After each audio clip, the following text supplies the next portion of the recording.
yes, when we had a conversation, we were like on the same page. Guys, if you believe, if you watch me, if you watch my videos and everything, I always talk about discipline, yoga, meditation, and he's also such a person. What ticked and what why we are here today is like he's into yoga. He does yoga every single day, and he's into discipline. That's why he is building a serial of companies, right? And what else? I think I should stop talking. Arun, Zuka, Mr. Vishweshwaran, you should talk. You should tell us about yourself. How are you feeling today? Please stop talking. This is too much. This is Yes, a I big should stop introduction. I talking. could not stand this because I don't know if I even live up to what you just said. But thanks a lot, Swati. That was a great introduction. Good evening, everybody. I've not done this kind of interviews before on Facebook, especially live sessions. So thank you for introducing this to me. You're welcome. So, how are you feeling today? Today is Sunday. You're relaxed. You have business meetings. What is happening today? Today is a lockdown day. Today I'm in Coimbatore. I live in Bangalore and I keep shuttling between these two cities. I came in March. I came on 10th of March, and since then I'm here in Coimbatore. Sunday is usually, Sunday also used to be working day, but because of this lockdown, this is continuing. Every Sunday is a lockdown day in Coimbatore. So Sunday is meant for family breakfast, lunch, and some time together with my son. Today I had two other webinars. One was a franchisee expo which happened online, so I was in that like few minutes back, and that's why I'm wearing this T-shirt. Okay. So that's how the Sunday is today. Okay, cool. So, Arun, we have spoken a lot offline as well. So, I know about you. So, our audiences are mixed with Coimbatore, Tamil Nadu, Bangalore, and then I always feel I'm a connector between South India and North India. I have both families. So, what I want to say is, can you take us through your journey? So, what is your journey? So, like every one of us, everyone, I also did my engineering, and uh, then I worked for a few years. I worked for a telecom company. Then, after 3 years, I did my MBA from Great Lake Institute of Management.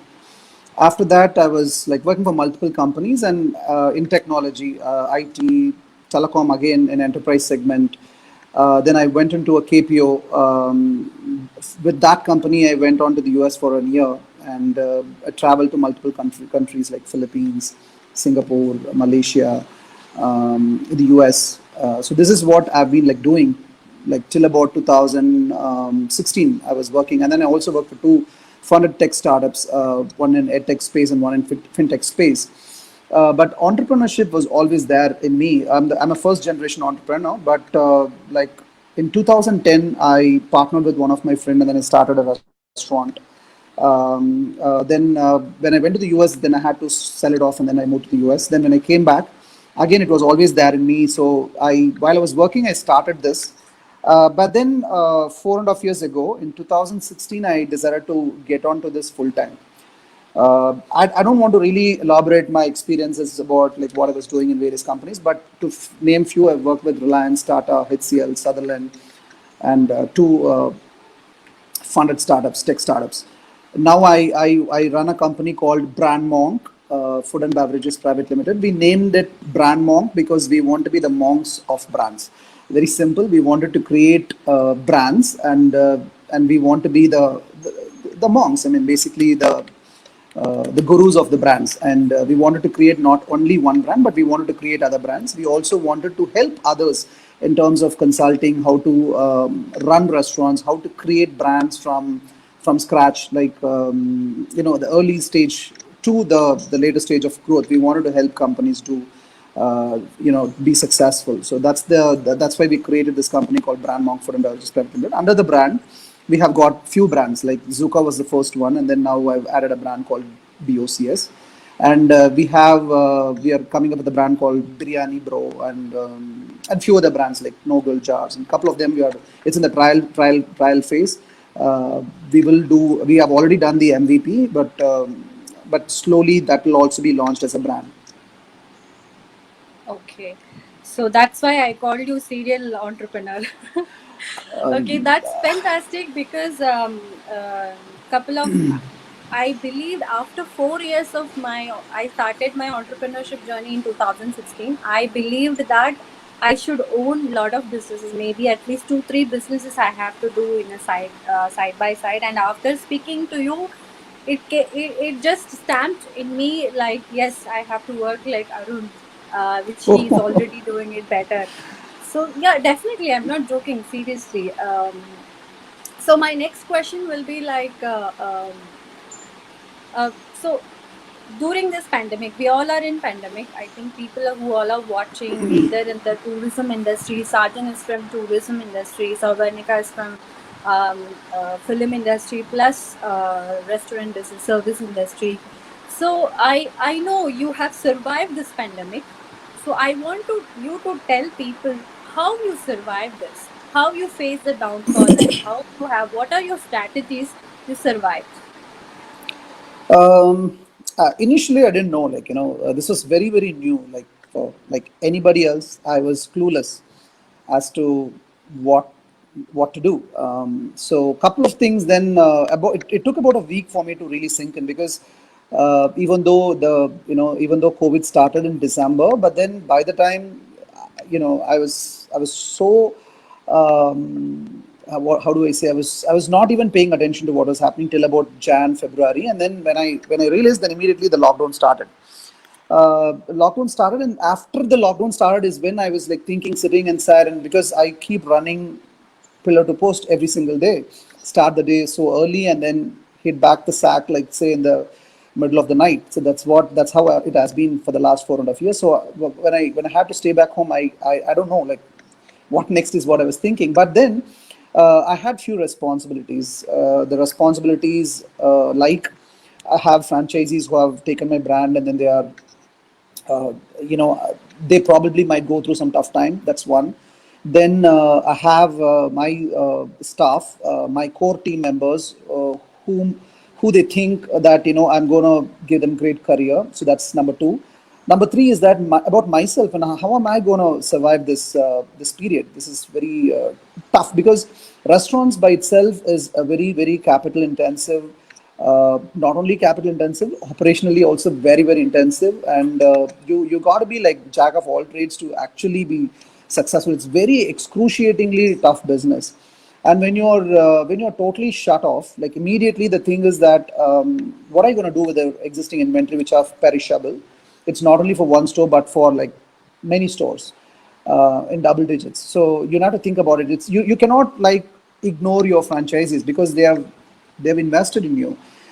So what we thought was then immediately I proactively called them up because the lockdown was also for initially for like 21 days and then they were extending. So after the 21 days, I called up my franchises and told them that I'm not going to get any of the royalty until this I get a clarity of what's going to happen. Until date, we have not even spoken about it unless we feel that it's going to work out for them. We're not going to get any royalty that we usually get every month. So that's the first thing I did. Second thing is that I told my team members that come up with ideas, because I always treat my team as entrepreneurs because because it's a very conventional business, but then I run it unconventionally. That's how I differ.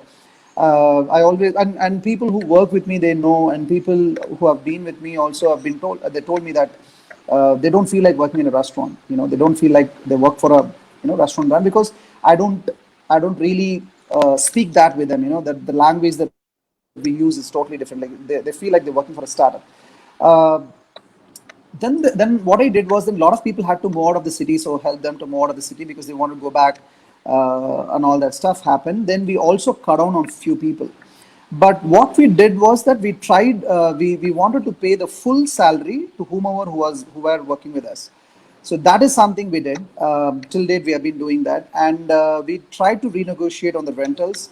I did speak for few of my franchisees, and I've got their rentals reduced, removed. I mean, like few months have also been, they have given waiver like for 1 or 2 months. So I did all of that possible from my side to help them out, and of course it'll eventually it's going to help me because I own the brand. So this is what is a step-by-step process, but all of this was done in like 2-3 weeks.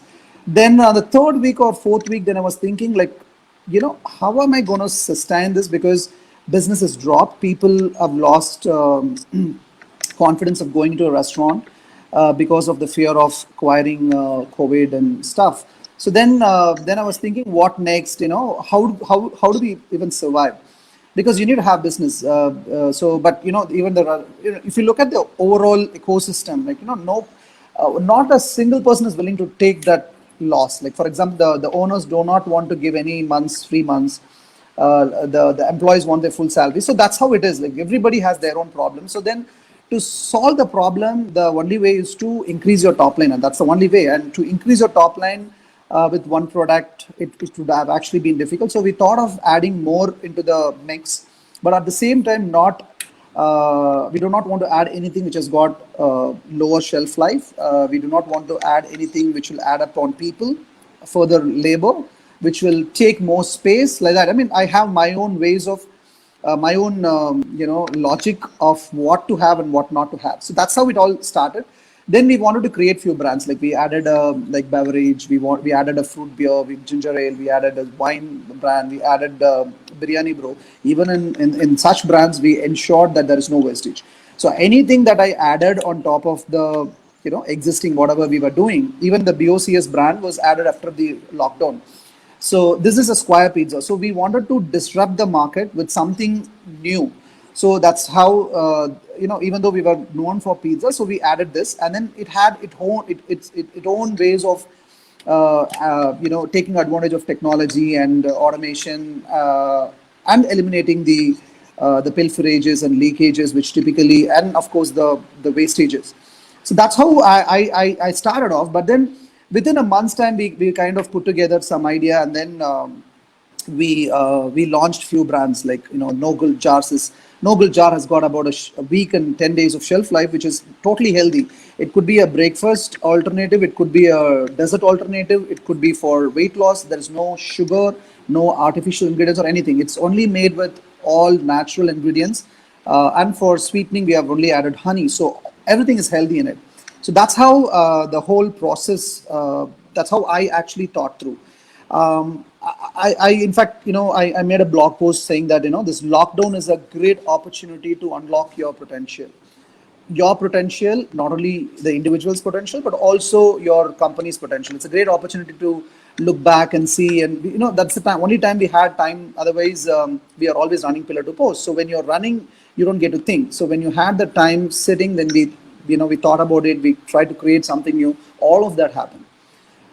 So that's how Okay. we worked Wow. around on the lockdown. You, So you yeah, and let me just complete that, because so what happened then was that we kind of optimized on people.